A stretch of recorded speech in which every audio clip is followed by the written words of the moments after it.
안녕하세요. 1월 16일 토요일 한절 한 끼 서정훈 목사입니다. 오늘은 세례 요한이 등장하는 마태복음 3장 1절부터 12절까지의 말씀인데요. 오늘의 한절 말씀을 1절과 2절로 정해봤습니다. 말씀을 보겠습니다. 그때 세례 요한이 이르러 유대 광야에서 전파하여 말하되 회개하라 천국이 가까이 왔느니라 하였으니. 아멘. 그때가 정확히 언제인지는 모르겠지만 아마도 아기 예수님께서 갈릴리 나사렛으로 가셔서 사신 지 한 30년은 지나지 않았을까 추측할 수 있습니다. 오늘 말씀을 묵상하시면서 여러분에게는 그때가 언제인지, 그때 하나님께서 어떤 말씀을 주시고 어떤 일, 어떤 변화가 일어날 것인지 묵상해 보시면서 은혜 누리시기를 간절히 바랍니다. 아무튼 그때 세례 요한이 광야에 나타납니다. 그가 갑자기 나타난 건 아니고요. 그는 어릴 때부터 광야로 보내져서 경건한 신앙 공동체에서 자랐을 것이고 그 광야에서 하나님과 친밀한 교제를 하며 선지자로 성장했을 것입니다. 그 하나님의 선지자 세례 요한이 광야에서 어떤 하나님의 말씀을 선포하는지 들어보겠습니다. 네, 회개하라 천국이 가까이 왔느니라. 바로 이 말씀입니다. 참 단순한 말씀이죠. 그런데 여러분, 이 아주 짧은 외침은 이스라엘 역사에 또한 이 온 인류의 역사에 아주 중요한 사건입니다.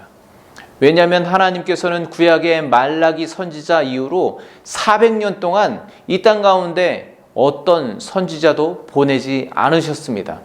그런데 오늘 이 오랜 어둠과 지루함과 절망의 침묵을 깨고 이 땅에 하나님의 계시가 세례 요한을 통해서 400년 만에 선포되는 것입니다. 혹시 여러분 중에는 끝나지 않을 것 같은 오랜 절망과 기다림과 어두움 가운데 계신 분이 있지 않으십니까?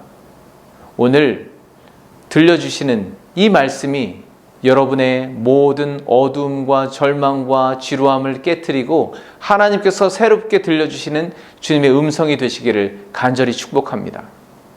그런데 여러분, 그렇게 400년 만에 이 땅 가운데 들려지는 하나님의 메시지는 회개하라는 것이었습니다.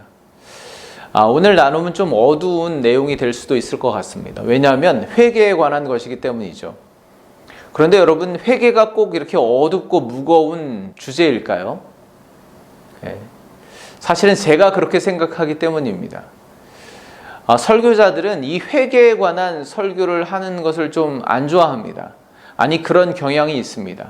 왜냐하면 성도들이 별로 안 좋아하기 때문입니다. 성도들은 그저 회개는 우리 각자가 알아서 할 테니 목사님은 복 받는 내용, 축복하는 설교만 해주시면 됩니다 라고 요청합니다.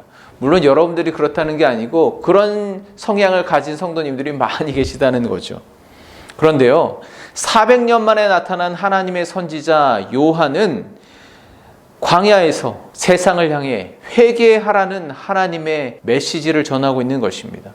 왜일까요?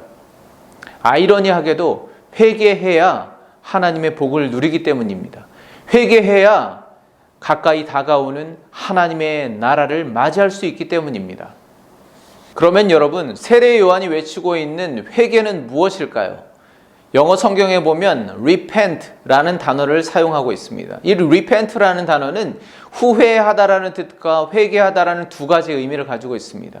그런데 흔히 사람들은 후회하면 회개했다고 생각하고 회개가 후회라고 생각합니다. 그러나 후회가 회개가 아니고 회개가 후회가 아닙니다. 헷갈리지만 아무튼 후회가 회개는 아닌 게 분명합니다. 세례 요한이 외치고 있는 회개, 400년 만에 선지자를 통해서 선포하시는 하나님이 원하시는 회개는 후회가 아니라는 것입니다. 후회는 그저 과거 나의 잘못된 결정과 행동, 실수 등을 돌아보고 아쉬워하는 거잖아요. 그러나 회개는 그저 아쉬워하는 데 머무는 것이 아니라 앞으로 미래를 결단하는 데까지 나아갑니다. 세상 사람들도 후회는 합니다. 그때 내가 그랬으면 좋았을 걸. 그때 그런 결정만 하지 않았어도 지금 이렇게 되지 않았을 텐데 다들 땅을 치며 반성하고 후회합니다. 그러나 그게 다입니다.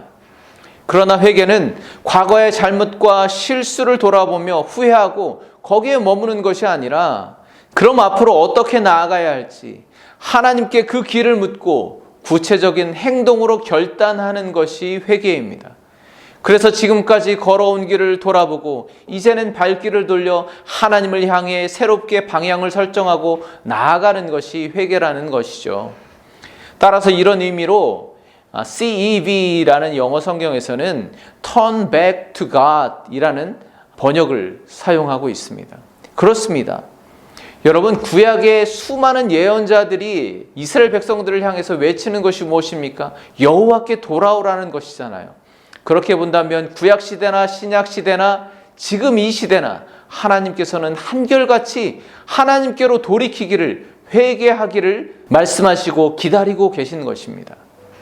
여러분은 어떻게 회개하고 계십니까? 사실 제 이야기인데요.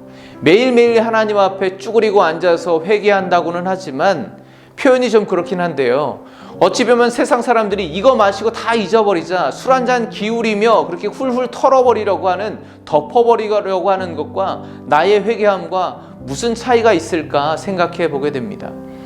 오늘 아무리 후회해도, 눈물 날 만큼 철저하게 후회해도 오늘 나의 삶의 방향이 하나님을 향해서 단 1도라도 변경되지 않는다면, 수정되지 않는다면 그것이 무슨 회개가 될 수 있겠습니까?